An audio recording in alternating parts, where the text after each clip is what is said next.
Welcome to video 3 of Building Bridges as we cover chapter 3 titled Lead with Love. In chapter 3, I share a story about my friend John and I and an encounter that really hurt my heart. I was in a really painful season of my life. My father had died.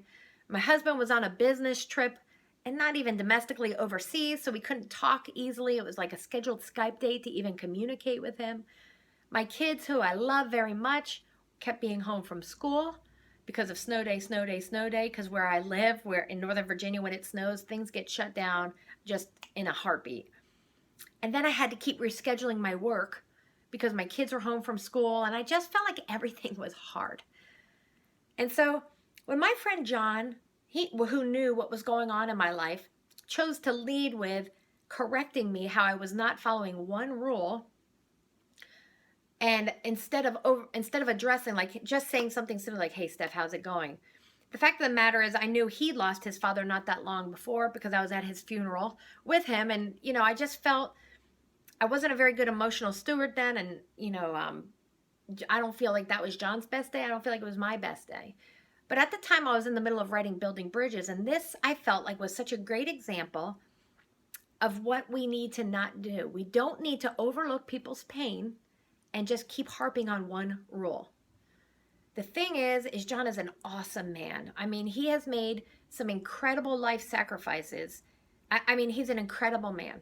My heart has remained unchanged because of one moment. And thankfully, he's not,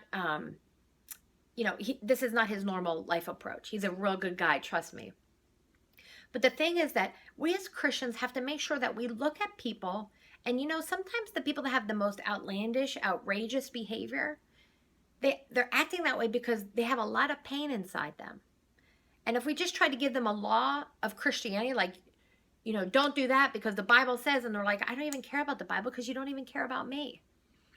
If you really think about, why do people abuse drug or alcohol or have shopping addictions or are food addicts? I can tell you from my experience as a recovering emotional eater, also in the biblical terms called glutton, I can tell you why I choose food sometimes still to this day as opposed to anything else.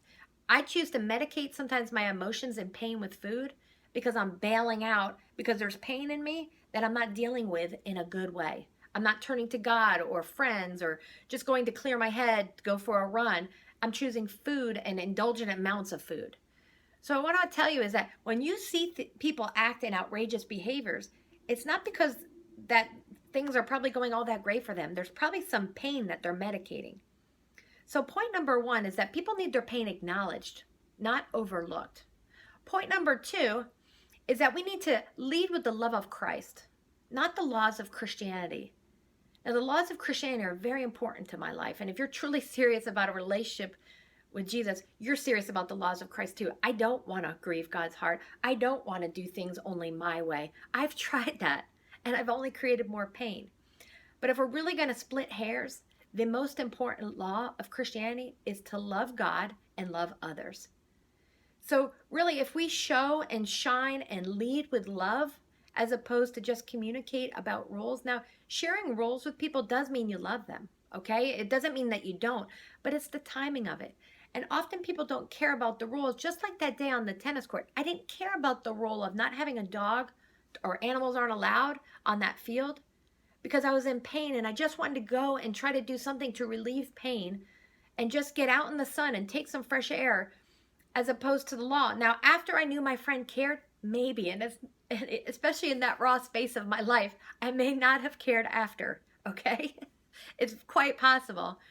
But what I needed to know is that my friend cared about me and knew there was pain in my life and just wanted to care.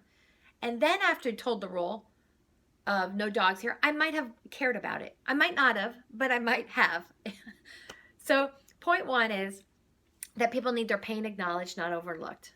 Point 2 is that lead with the love of Christ, not the laws of Christianity. Point 3 is obedience is my job, outcome is God's job. It says here in John 13:35 that it's your love for one another, not the way you follow the rules. Your love for one another will prove to the world that you are my disciples, that you're Christ's disciples. So it's your love, not your rule following, that will really show who you love. You know, we live in a world filled with pain. You see these outrageous reality TV shows. You see addiction and all different types of addiction just rampant. And what people need is they need love and a healing for their pain. And if we keep throwing Bibles at them but running away from them, sometimes the nicest thing we can do is just listen. And that's just building the nicest bridge. Sometimes all people need is a hug. And that's building the nicest and kindest of bridge because it's a demonstration of love.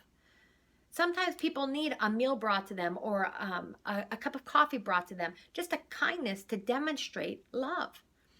Now, I saw that Jesus has broke tons and tons of societal norms and rules to go love people well. He met people where they were at. You know, I think about when Jesus met the woman at the well. Why was the woman at the well in the noonish hour? Because not a lot of people were there. And he went to her and met her where she was at. He knew her sins.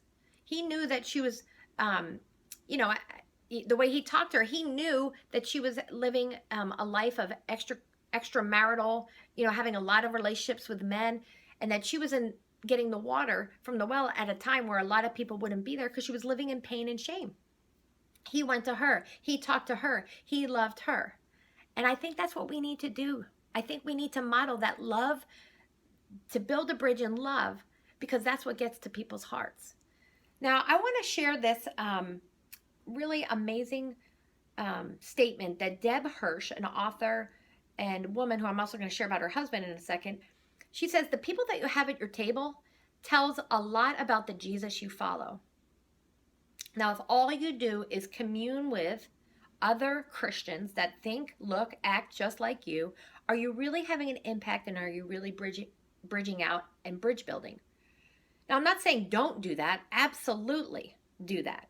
But Jesus ate with tax collectors as well as the disciples, meaning he ate with people that he served with, and he ate with people who the world would call the societal sinners. At that time, the tax collectors were looked at as they weren't thought of highly.